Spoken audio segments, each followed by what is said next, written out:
आप चिंता मत करो, धान को भी बोनस दिया जाएगा। हमारी सरकार ने निर्णय किया है। 5 साल के लिए सरकार बनी, जैसे गेहूं में धीरे धीरे बोनस देते जा रहे हैं, ऐसे ही धान का बोनस भी चालू हो जाएगा।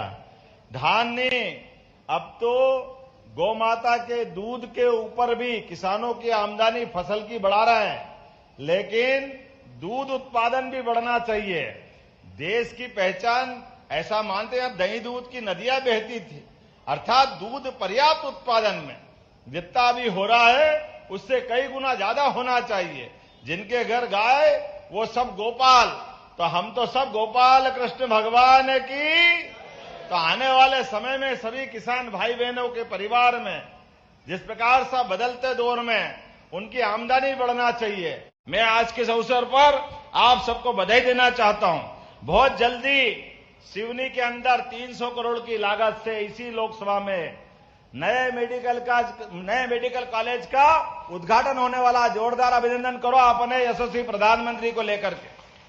इसी साल 3 नए मेडिकल कॉलेज हमको मिलने वाले हैं और अगले साल तक सब मिलाकर के 25 मेडिकल कॉलेज मध्य प्रदेश में हो जाएंगे और उसके बाद इसी साल 12 मेडिकल कॉलेज पीपीपी मॉडल पे, अर्थात 37 मेडिकल कॉलेज इस मध्य प्रदेश में सरकार के चलाए जाएंगे।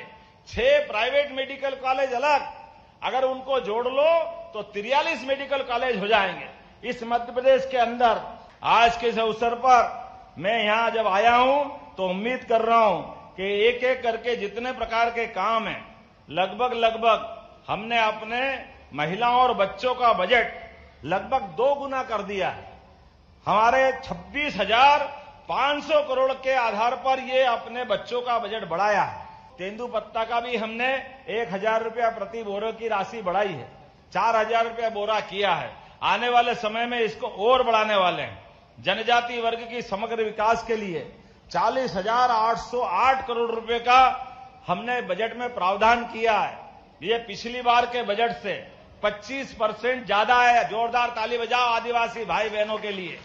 ये जो हम प्रयास कर रहे हैं, आहार अनुदान में 450 करोड़ का इंतजाम किया है। पीएम जनमन में हमारे आदिवासी भाई बहन के लिए लगभग हमने पिछड़ी जाति के विशेष अभियान में 7,300 करोड़ के अलग से उनके मकान बनाने के और निर्माण के काम लिए हैं। मुझे मालूम यहां कुछ कठिनाइयां भी है, मैं अलग से बैठा हूं। वो वन विभाग के माध्यम से कई सड़कों पे बंधन लग रहा है, कई परेशानियां हैं, लेकिन ये सारी परेशानियां दूर करेंगे। एक एक करके विकास के मामले में कोई कोर कसर नहीं बाकी रहेगी। हमारी बेगा बसाहट में 19 सड़कों का निर्माण कार्य भी प्रारंभ किया जाएगा, ताकि बेगा बसाहट के अंदर सड़कों का क्रम जारी रहना चाहिए। बेगा बसाहट में 4,500 से ज्यादा घरों में नल से जल का अभियान चालू कर रहे हैं। बालाघाट और सिवनी में दोनों तरफ 4 लेन है, लेकिन बरघाट से रास्ते पे एक्सीडेंट बहुत होते हैं। तो हमने कहा कि सर्वे करा करके बहुत जल्दी बालाघाट सिवनी की सड़क भी 4 लेन करवाई जाएगी, जिसके कारण से हमारे विकास का पहिया और तेजी से बजे। तो साथियों, दोस्तों, अभी आप लोगों ने सुना है मुख्यमंत्री मोहन जी का बयान। सिवनी से बहुत बड़े ऐलान किसानों के लिए कर दिए हैं, जो हम आपको बताने वाले हैं कि किसानों के लिए बहुत बड़ा ऐलान किया है। साथ में उन्होंने कहा है कि किसानों को धान पर भी जल्द बोनस मिलने वाला है। तो यह सभी किसान भाइयों के लिए बहुत बड़ी खुशखबरी होगी कि उनको भी धान पर जल्द बोनस मिलने वाला है। साथ में उन्होंने एक और बात कही है कि दूध पर भी आपको बोनस मिलेगा। जो भी किसान भाई हैं जिनको दूध उत्पादन घर पे होता है, उनको भी जल्द ही दूध पर उत्पादन के लिए उन्होंने बोनस देने के लिए कह दिया है। और सबसे पहले तो उनका पूरा भाषण सुन लेते हैं कि आज सिवनी से उनने कौन कौन से ऐलान किया है, कि उन्होंने कौन कौन बात को लेकर कहा है। पहले उनका पूरा भाषण सुन लेते हैं, फिर आगे आपको बता। वीडियो को पूरा सुनोगे और देखोगे तो सारी चीज आपको पता चल जाएगी। चिन्नौर का धान जिसको जीआई टैग भी मिला है, चिन्नौर चावल, आप चिंता मत करो, धान को भी बोनस दिया जाएगा। हमारी सरकार ने निर्णय किया है। 5 साल के लिए सरकार बनी, जैसे गेहूं में धीरे धीरे बोनस देते जा रहे हैं, ऐसे ही धान का बोनस भी चालू हो जाएगा। धान ने अब तो गौ माता के दूध के ऊपर भी किसानों की आमदनी फसल की बढ़ा रहे हैं, लेकिन दूध उत्पादन भी बढ़ना चाहिए। देश की पहचान ऐसा मानते हैं, दही दूध की नदियां बहती थी, अर्थात दूध पर्याप्त उत्पादन में जितना भी हो रहा है उससे कई गुना ज्यादा होना चाहिए। जिनके घर गाय वो सब गोपाल, तो हम तो सब गोपाल कृष्ण भगवान की। तो आने वाले समय में सभी किसान भाई बहनों के परिवार में जिस प्रकार से बदलते दौर में उनकी आमदनी बढ़ना चाहिए। आपको सबको सावन का महीना लग जाए, एक साल के 12 महीने हैं, लेकिन 12 महीने में से 11 पता ही नहीं चलते हैं, और सावन का हमारी आधी आबादी को इंतजार रहता है। जैसे ही सावन के घुमड़ते घुमड़ते बादलों ने अपने कदम बढ़ाए, पेड़ों पे झूलों की बहार आएगी, बहनों की आंखों से चमक आ जाएगी। आप सबको प्रणाम करता हूं, पूरा सावन महीना बहनों को समर्पित कर रहा हूं, और होना भी चाहिए।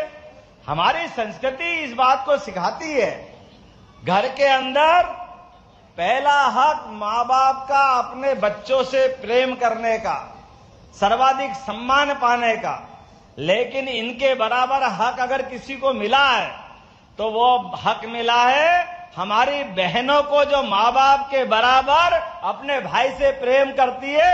आपका प्रेम, आपका स्नेह जीवन भर मिलता रहे, ये कामना करते हुए आज के इस अवसर पर रक्षाबंधन उत्सव की जो शुरुआत हुई है, ये शुरुआत के पीछे भाव ही है सरकारी आयोजन हो जाए और केवल छुट्टी घोषित कर दो और सरकार बड़ी जुम्मे, ऐसे नहीं चलने वाला। अरे हर उत्सव त्योहार आनंद से मनना चाहिए, सरकार भी भागीदारी रहे, और इन त्योहारों के पीछे छिपी हुई मूल भावना, कोई भी त्योहार हमारे यहाँ ऐसे ही नहीं बनाया गया। ऐसे तो कहा गया है हिंदुस्तान में 12 महीने और 13 त्योहार। हमारे यहाँ त्योहार की संस्कृति है, और त्योहार की संस्कृति से संस्कार जोड़े गए। हर एक त्योहार के पीछे प्रकृति के साथ, ईश्वर के आशीर्वाद के साथ, परस्पर भाईचारा बढ़ाने के लिए, एक दूसरे का साथ देने के लिए, एक दूसरे के रिश्ते निभाने के संस्कार छिपे हुए। दोस्तों, अभी आप लोगों ने सुना है मुख्यमंत्री मोहन जी का बयान लाडली बहनों के लिए। उन्होंने कहा है कि सावन का महीना पूरा उनके लिए समर्पित है। साथ में उन्होंने कहा कि लाडली बहना योजना की जो 15वीं किस्त है, आप सभी लाडली बहनों को 1500 रुपये की मिलने वाली है। साथ में उन्होंने कहा है कि 450 रुपये में गैस सब्सिडी भी आपको दी जाती है। तो जिन बहनों को भी गैस सब्सिडी का पैसा नहीं आ जाए, मुझे कमेंट में ज़रूर बताइएगा। तो इस महीना आप सभी लाडली बहनों को गैस की सब्सिडी भी आपको देने के लिए कह दिया गया है। और रक्षाबंधन का उपहार आपको 10 तारीख को 250 रुपये अतिरिक्त मिलने वाले हैं, यानी कि टोटल आपको 1500 रुपये की राशि आपको प्राप्त होने वाली है। तो इसको लेकर उन्होंने भी बहुत बड़ा बयान किया है, बहुत अच्छी बात है। पहले और उनका पूरा भाषण सुन लेते कि और उन्होंने कौन बात को लेकर उन्होंने भाषण दिया है। मैं आज के इस अवसर पर आप सबको बधाई देना चाहता हूं। बहुत जल्दी सिवनी के अंदर 300 करोड़ की लागत से इसी लोकसभा में नए मेडिकल कॉलेज का उद्घाटन होने वाला। जोरदार अभिनंदन करो अपने यशस्वी प्रधानमंत्री को लेकर के। इसी साल 3 नए मेडिकल कॉलेज हमको मिलने वाले हैं, और अगले साल तक सब मिलाकर के 25 मेडिकल कॉलेज मध्य प्रदेश में हो जाएंगे। और उसके बाद इसी साल 12 मेडिकल कॉलेज पीपीपी मॉडल पे, अर्थात 37 मेडिकल कॉलेज इस मध्य प्रदेश में सरकार के चलाए जाएंगे। 6 प्राइवेट मेडिकल कॉलेज अलग, अगर उनको जोड़ लो तो 43 मेडिकल कॉलेज हो जाएंगे इस मध्य प्रदेश के अंदर। आज के इस अवसर पर मैं यहां जब आया हूं तो उम्मीद कर रहा हूं कि एक एक करके जितने प्रकार के काम हैं, लगभग हमने अपने महिलाओं और बच्चों का बजट लगभग 2 गुना कर दिया है।